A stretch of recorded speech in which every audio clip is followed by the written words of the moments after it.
Ceferino, decíamos en la editorial que las noticias del pasado, los hechos del pasado, tomados como noticias del hoy, atrapan más a la gente, al que se interesa en los temas de la política general, que la misma política cotidiana.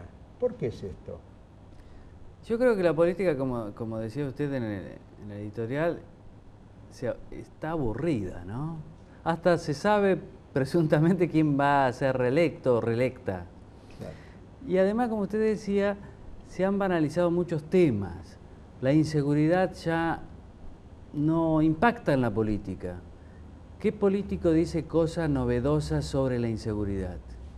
O sobre la educación, o sobre la salud. Y son problemas que impactan en la gente, pero que no aparecen de una manera original en la agenda política. Y eso es comprensible, tal vez que sea así, en el oficialismo. Pues los oficialismos siempre creen que están haciendo las cosas correctas. Y no les interesa ver problemas. Por ejemplo, para el oficialismo la inflación no existe. Pero el tema es que el problema tal vez principal está en la oposición. No vemos una oposición que provoque al electorado en un buen sentido, que sea original en los planteos. Claro. Y eso es algo que a mí me llama la atención, porque me parece que la oposición pierde de vista los problemas de la gente. ¿Esto es porque, digamos, hay una falta de debate de ideas o porque los políticos quieren ser políticamente correctos y todos entonces están en la misma sintonía, digamos? Yo creo que es la segunda que usted dice. Lo políticamente correcto es muy importante. En el caso del radicalismo me parece notable. Me parece que los candidatos radicales todavía sufren del síndrome de la crisis de la Rúa. No se han podido despegar de esa vergüenza que fue la salida de ese gobierno. Cómo se tuvo que ir de la Rúa del gobierno. Me parece que están como acomplejados los radicales. Claro. Alfonsín quiere ser más kirchnerista a veces que el kirchnerismo, pero el mismo Sanz, que sería el candidato del Capital, cuando La Nación le hace una muy buena entrevista en el verano, una larga entrevista que comienza en la tapa, él está de acuerdo con Fútbol para Todos, con la estatización de Aerolíneas Argentinas. Entonces, si él está de acuerdo con el gobierno, ¿por qué la gente lo va a votar a él y no a Cristina? Claro, no vota el original, no el duplicado. Claro. Ahora, Ceferino, tomando lo que decía Carlos en la pregunta, que los políticos tratan de decir lo políticamente correcto, hay algo que a vos te ha caracterizado. Vos no has dicho respecto del tema histórico lo políticamente correcto. Claro, porque yo escribo libros para que despierten un interés en los lectores. Cada lector tiene que gastar, por ejemplo, en la Operación Primicia, 75 pesos. Yo, para gastar 75 pesos, primero pienso bien qué voy a comprar.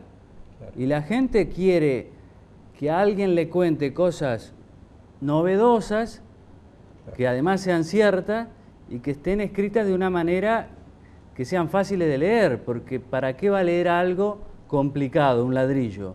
Pero además, ¿para qué va a leer algo que ya se repite hasta el hartazgo? Claro. Y en el caso de los 70, que es mi eje temático actualmente, tenemos un discurso dominante, que es el del kirchnerismo, el del gobierno, que es bien claro.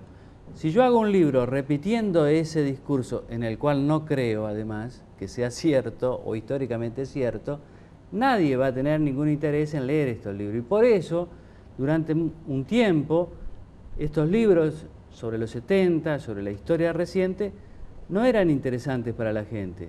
Claro.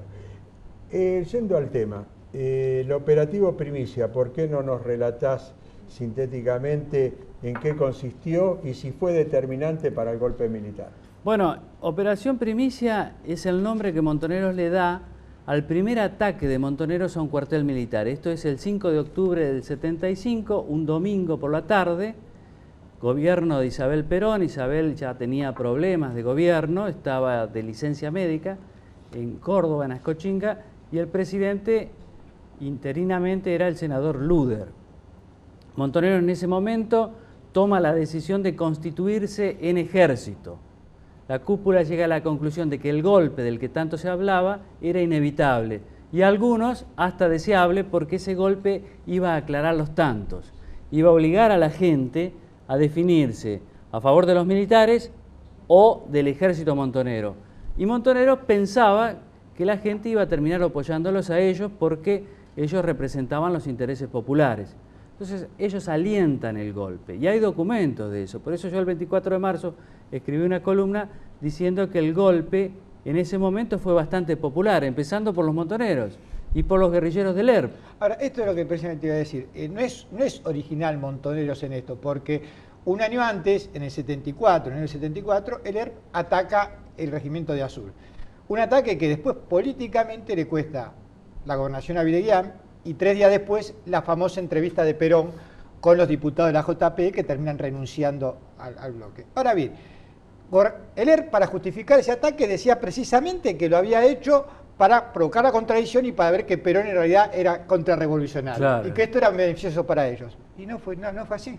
No, y Montoneros era que había que fascistizar al ejército, es decir, había que pinchar al ejército, provocar al ejército para que el ejército cada vez tomara más fuerza, más poder en la represión. Y que esta represión fuera ilegal no les importaba, porque lo que era demostrar la esencia del ejército, que era una fuerza de represión ilegal contra los derechos humanos, aunque no hablaban en ese momento de los derechos humanos. Es decir, hacerlo devenir fascista, represor. Claro, claro. Eso es una técnica, digamos, no solo de Montoneros, sino de casi todas las guerrillas, digamos. Para ellos el ejército era un ejército oligárquico, pro-imperialista, pro-monopolio, ya se hablaba de monopolio en esa época, y ellos lo que tenían era que sacarle la careta. Por eso este libro, para mí, es un detonante del golpe del 76. Recordemos, en octubre del 76 faltaban apenas menos de 6 meses para el golpe. Hay una sucesión de reuniones entre los jefes militares de ese momento, que ya estaba Videla, estaba Macera y estaba Fautario en la Fuerza Aérea, con los políticos, digamos, moderados del oficialismo, del peronismo, encabezados por Luder, Robledo, 2 santafesinos. Luder no acepta ser lo que él llamaba el traidor de la viuda de Perón, es decir, reemplazar a Isabel, que no quería dejar la presidencia, y Videla y Macera ahí llegan a la conclusión de que el golpe es inevitable y hasta fijan la fecha, según me cuenta el brigadier Fautario, que vive todavía, era el jefe de la Fuerza Aérea. Él se opone, pero dura poco, dura hasta diciembre del 75. Claro. Y después lo que todos conocemos, esa tragedia anunciada, todos hablando de un golpe que finalmente llega, y un 24 de marzo del 76, que según los actores de la época, ese golpe fue recibido con alivio por muchos argentinos. Una pregunta y la vas a responder después que vengamos de un corte. Mueren argentinos en este operativo Primicia. ¿Cómo fueron tratados quienes fueron muertos de un lado y fueron muertos del otro?